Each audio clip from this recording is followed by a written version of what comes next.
3-4 down in the second set. One bad game away from losing her first real WTA final all over again. And then Alexandra Eala won 9 games in a row. 9. She closed out the third set 6-0 against the third best player in the world. And when it was finally over, Jessica Pegula stood at the microphone in front of that crowd and said, "I don't know how much more I can say. That is the world number 3. On American soil. Running out of words." Now here is the part nobody put in the headline. 8 weeks before that trophy went into her hands, this exact same player walked onto a court at Roland Garros, played the first round of a Grand Slam, and lost. Not to a champion, to a player ranked below her. Straight out. And that was not the bottom of it, because behind that loss was an entire stretch of the season where she could not put 2 good weeks together no matter what she tried. 21 years old. 0 WTA Tour titles. A country of 110 million people watching every single point. So how does a player go from losing in the first round of a major to winning 9 consecutive games against Jessica Pegula in a final in 8 weeks? That is the question. And I want to be honest with you about something before we go any further, because most of the videos you will see about this week are going to tell you the same thing. They will tell you she played great. They will show you the forehand winner on match point. They will call it a fairy tale and move on. That is not what happened. What happened in Washington was not a hot week. It was the exact opposite of a hot week. Those 9 games came from somewhere specific, and the place they came from is the worst 2 months Alex Eala has ever had as a professional. There is a single number buried in that stretch that explains the entire final, and once you see it, you cannot unsee it. It reframes every match she played at the DC Open. I am going to show you that number. Not yet. First, you need to understand who she was before any of this, because the crowd that filled Rock Creek Park with Philippine flags did not appear out of nowhere. Neither did the player who refused to lose that final. And the person standing across the net from her on Monday night was not a random opponent. Pegula had beaten her before, in the biggest match of her life, and she had done it in a way that left a mark. To understand those 9 games, you have to go back to where they actually came from. If you only started paying attention to Alex Eala this week, here is what you need to know about her. She is 21 years old. She plays left-handed, which almost nobody on the WTA Tour does, and that single fact matters more than it sounds. A lefty serves into corners a right-hander never practices against. Her spin curves the wrong way. Her cross-court forehand lands in the exact spot where most players have trained their entire lives to hit a comfortable backhand. Every opponent she faces is solving an unfamiliar puzzle in real time, and she has been solving that same puzzle her whole life from the other side. And she comes from a country that had never produced a single top 100 tennis player. Not one. Ever. Boxing, yes. Basketball, absolutely. Tennis, never. There was no path in front of her because there was no one who had walked it. So she left. As a kid, she moved across the world to Mallorca to train at the Rafa Nadal Academy, where she still works with her coach, Joan Bosch. Think about what that actually means for a moment.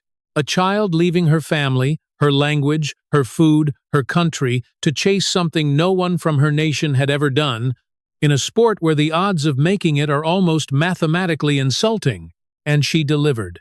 3 junior Grand Slam titles, including the US Open girls singles crown in 2022. The first Filipino ever to win a junior major. That is not a promising kid. That is a kid who already won. But juniors and the tour are 2 different planets, and the tour is where the story gets complicated. March 2025, Miami. Nobody outside the Philippines knew her name yet. She walked onto that court against Iga Swiatek, a player with multiple Grand Slam titles and a resume that made the matchup look like a formality, and she beat her 6-2, 7-5. Then she kept going, all the way to the semifinals of one of the biggest tournaments outside the majors. She became the first Filipino to crack the top 100 in the world. And in that semi-final, the player waiting for her was Jessica Pegula. Remember that name from the opening of this video. This is where it starts. Eala lost that match 7-6 in the tiebreak, 7-5, 6-3. 3 sets, over 2 hours. She took a set off the American and had chances in the third. She was that close to a Grand Slam-level breakthrough at 20 years old, and it slipped. Then came Eastbourne, June 2025. She fought through qualifying, beat Varvara Gracheva in a 2-hour and 22-minute semifinal, and became the first Filipino in history to reach a WTA Tour final. The whole country stayed up to watch it. She lost. Do you see the pattern forming? Because this is the thing about Alex Eala that people who only watch highlights completely miss. She was never a player who could not compete with the best. She had already beaten Swiatek. She had already taken a set off Pegula. She had already reached a final. Her problem was never getting to the door. Her problem was walking through it. Titles won on the WTA Tour going into this summer. 0. And if you are watching this and you know that feeling, being good enough, being right there, doing everything right and still not closing, then do me a favor and drop a comment telling me where you first saw her play. I read them, and it genuinely changes which stories I dig into next. This channel exists because people kept asking me to actually explain what was happening with her instead of just reposting the score. Because by the spring of 2026, everything finally looked like it was clicking. She was inside the top 30, seated at Grand Slams for the first time. Career high ranking of 29 in March after a run at Indian Wells. The trajectory was clean, it was upward, and it was fast. Then the tour moved on to clay, and everything stopped. April, Linz, Austria. Round of 16, out. Beaten by Jelena Ostapenko.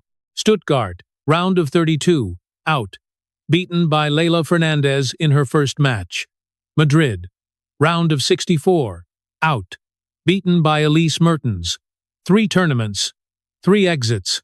Not one of them passed the second match she played. Now, you can look at that and say it happens.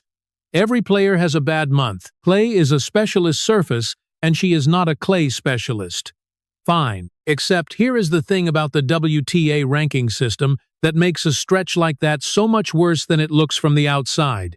Your ranking is built from your results across a maximum of 18 tournaments. Every event you enter and lose early is not a neutral result. It is a slot burned. It is a week of travel, a week of practice, a week of pressure, and nothing to show for it on the sheet that decides whether you get seeded at the next major. She entered April as a seeded Grand Slam player. She left it with almost nothing added. Then May. Rome. She drew Elena Rybakina, the world number 2 in the round of 32. She fought. She lost. And then Roland Garros. First round. Iva Jovic. A player ranked below her. Out. Stop and sit in that for a second, because I want you to feel the size of it. This is a Grand Slam.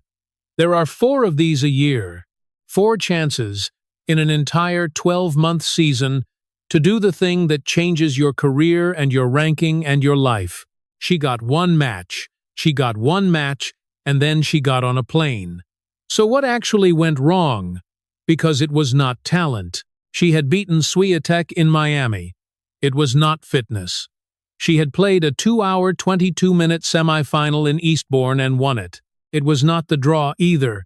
Not entirely, because plenty of those losses came against players she was capable of beating on any given day. Here is where it gets uncomfortable, and here is where you have to go back further than the clay. January 2026. Australian Open first round. Alicia Parks. Eala won the first set 6-0. A bagel. Total domination. 24 minutes of tennis where the American could not win a single game. She lost the next 2 sets, 3-6, 2-6. Read that scoreline again.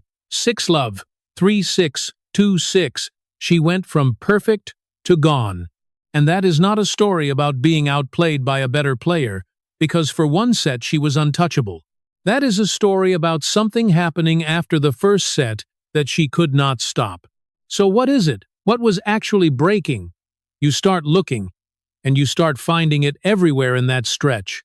The Australian Open, the clay season, match after match where the pattern is not that she was overmatched, but that the match slipped out of her hands after she had already put her hands on it.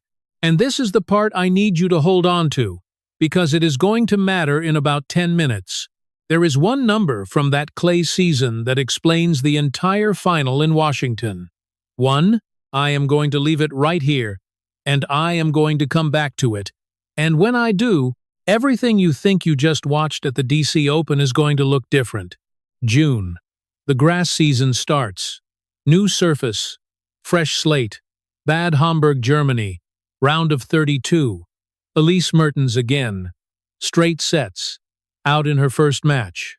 That is twice in one season she had lost to the same player in straight sets. Same problem, different continent. So now count it up with me. April, 3 tournaments, no runs. May, 2 tournaments, no runs, including a first-round Grand Slam exit. June opens with another first-match loss, 6 events, and Wimbledon was 2 weeks away. 21 years old, carrying the expectations of 110 million people who now genuinely believed she was going to be the one, watching her own ranking bleed out week by week, while every single person back home refreshed the score. There is no hiding on a tennis court. There is no bench to sit on and no teammate to cover for you. When it goes wrong out there, it goes wrong in front of everyone. Alone. And then you shake hands and do it again in 4 days. Career WTA Tour titles at that moment, still 0, and the draw for Wimbledon came out. She was the 29th seed, which meant a manageable opening and then a third round that anyone in her position would have looked at and quietly gone pale. The defending champion, Iga Swiatek, 2 weeks after a first match loss on grass, coming off the worst stretch of her professional life, Alex Eala was going to walk onto a court at the All England Club to play the woman holding the trophy. And what happened in that match is the reason all of us are here right now. Center court territory. Third round. Wimbledon. Across the net, the defending champion of the tournament, and the 21-year-old who had not won a meaningful match in 2 months, beat her. Let me put that result where it actually belongs, because the score alone does not carry it. That was Eala's first win over a top 10 player at a Grand Slam. Not her first win over a top 10 player. She already had those. Her first one at a major, on the biggest stage the sport builds, against the woman who had won that exact tournament the year before. She had already gotten there by beating Renata Zarazua and Maya Joint. Nobody had her circled. Nobody had money on it. 2 weeks earlier, she lost her opening match in Germany to a player she had already lost to that season. And then she went into the second week of a Grand Slam, the first player from the Philippines to ever do it in the history of the sport. She lost in the 4th round to Jasmine Paolini. And I want to be very clear about something. That loss does not matter. Not for this story. Not even a little. Because here is what I think most people got wrong about that Wimbledon run. And it is the thing that makes the rest of this video make sense. Everybody treated it as an upset. A great week. A nice story for the Filipino fans. The kid had a moment. It was not a moment. It was an information transfer. Think about what a match like that actually does to a player's head. Before Wimbledon, Alex Eala knew she could hang with the best players in the world because she had done it in Miami. But knowing you can hang and knowing you can finish are 2 completely different pieces of information, and she did not have the second one. Every close match she had lost since Miami was evidence for the wrong conclusion. 6-love, 3-6, 2-6 in Australia. A final lost in Eastbourne. A semi-final lost to Pegula from a setup. The file in her head labeled, "What happens when it gets tight," was filling up with the wrong data. Wimbledon overwrote the file. She did not just beat the defending champion. She beat the defending champion, and then kept playing, kept winning, went deeper than any Filipino ever had, and walked off the grounds with proof. Not hope. Proof. Physical evidence that when the match got heavy against the best player in the draw, She was the one still standing. And you can watch what that does to her season in real time, because it starts immediately. Berlin. She beats Elina Svitolina in the quarterfinals, a former WTA Finals champion, 6-3, 6-4. Same tournament, she beats Donna Vekic, who had lifted a title in London 3 days earlier. She wins the Birmingham Classic, a WTA 125 event on grass. Her ranking climbs to a career high of 28. Look at the shape of that. 6 tournaments of nothing, then a win over the Wimbledon champion, and then suddenly beating top 10 players is not an upset anymore. It is a Tuesday. That is the twist in this whole story, and it is the part I think is genuinely worth arguing about. Alex Eala did not get better at tennis in July of 2026.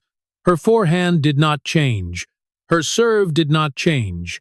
Her coach did not hand her a new game plan on the flight to London.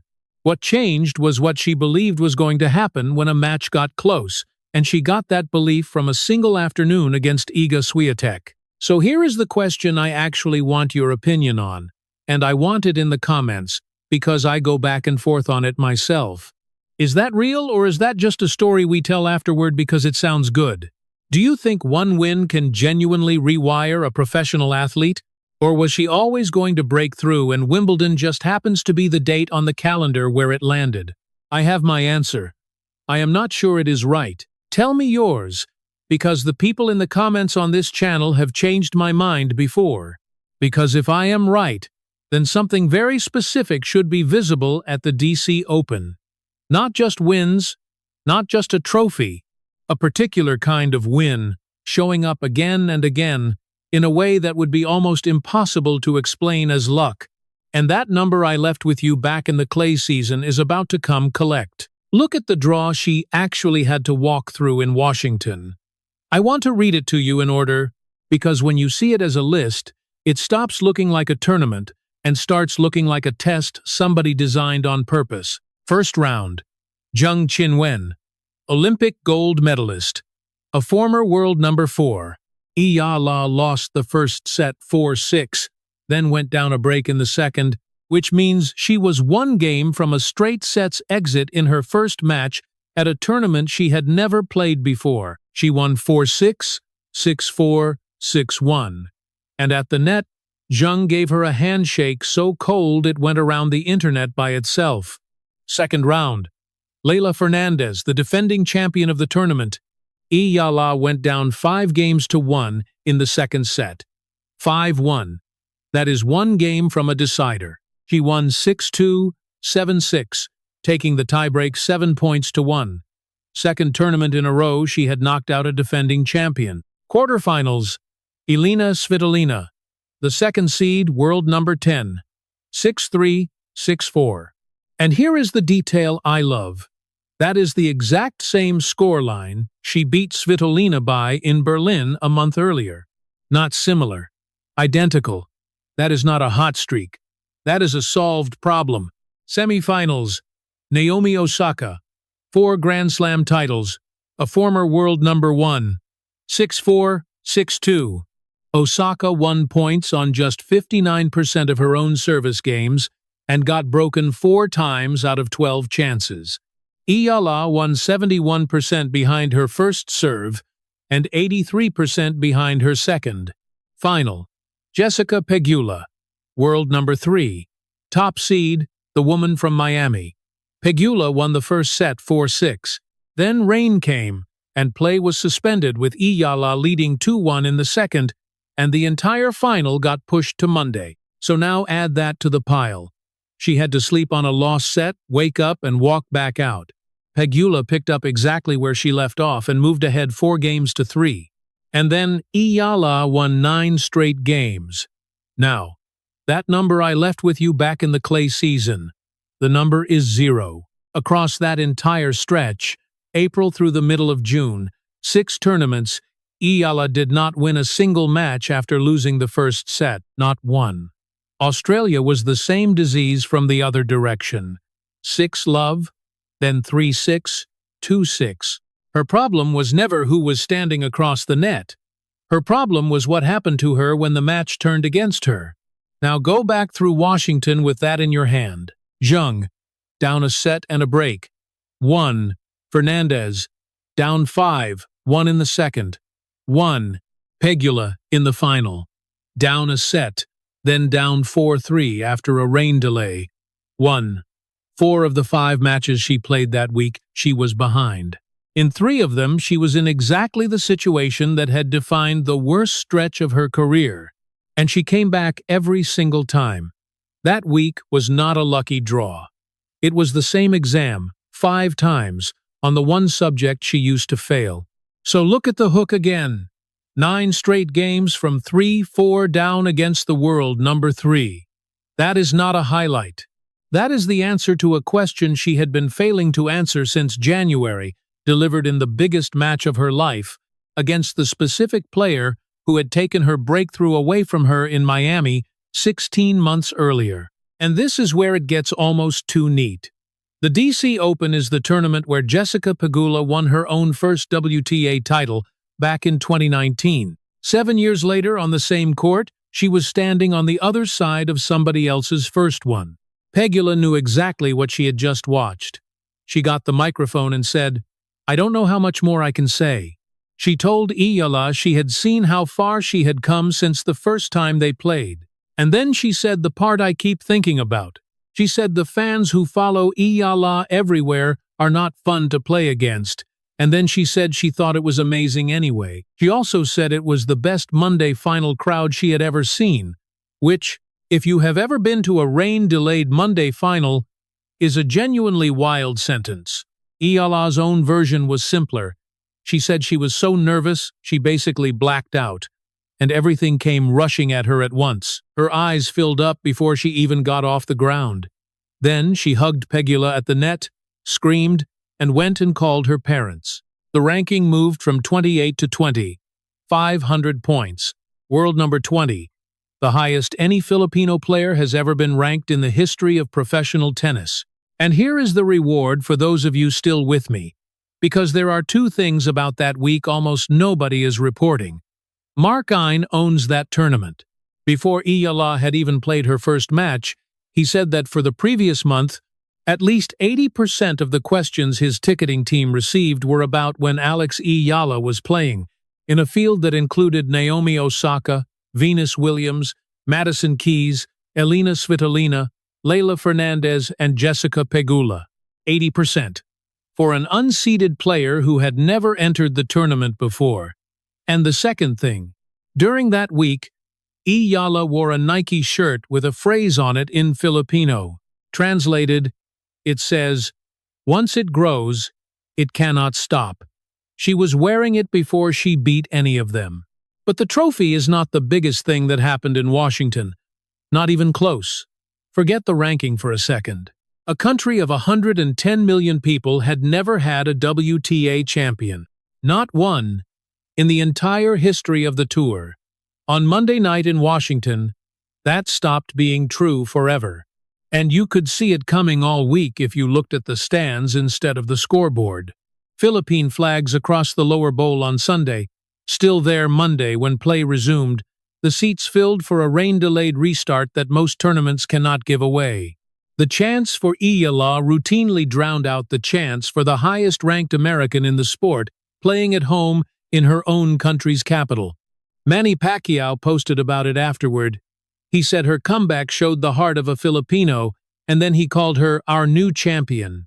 Sit with that for a second, because Pacquiao is not a fan account. He is the man who carried that entire nation's sporting identity on his back for 20 years, and he just handed it over, in public, on a Monday night, to a 21-year-old tennis player. Here is what she said in her own speech, and it is the line the rest of the tour should probably be worried about. She said that before the final she got so many messages that she felt surrounded by love, and that standing there, at her first chance at a title, knowing it would not be her last, she had already won no matter what happened in the match, knowing it would not be her last. She said that with the first one still in her hand, so we get to find out how true that is almost immediately, because she is not going home. Toronto starts this week. The Canadian Open, a WTA 1000, twice the points of Washington. She is the 25th seed with a first-round bye, which means her opening match is round 2. And the player who might be waiting there is Alicia Parks. Yes, that Alicia Parks, the one from January in Australia. The one who lost the first set 6 games to love and then came back and won the next 2, 3-6, 2-6, the match that started this entire pattern. Then Cincinnati. Then the US Open on the 30th of August, where she is inside the top 32 and in line to be seated at a major again, in the same city where she won her junior title in 2022. So the question this whole video has been walking toward is this. The player who spent 6 tournaments unable to win a single match after dropping the first set just won 9 straight games against the world number 3 to close out her first title. Which one of those is the real Alex Eala now? Because if she runs into Parks in Toronto, we get the exact same against the exact same opponent with everything reversed. I do not know the answer. Nobody does yet, including her. But that match is happening within days, and I am going to break it down the night it finishes, point by point, the same way we just did this one. If you want to know whether the thing that happened in Washington was permanent, subscribe, because the answer arrives in Toronto, and I would hate for you to miss the moment it lands.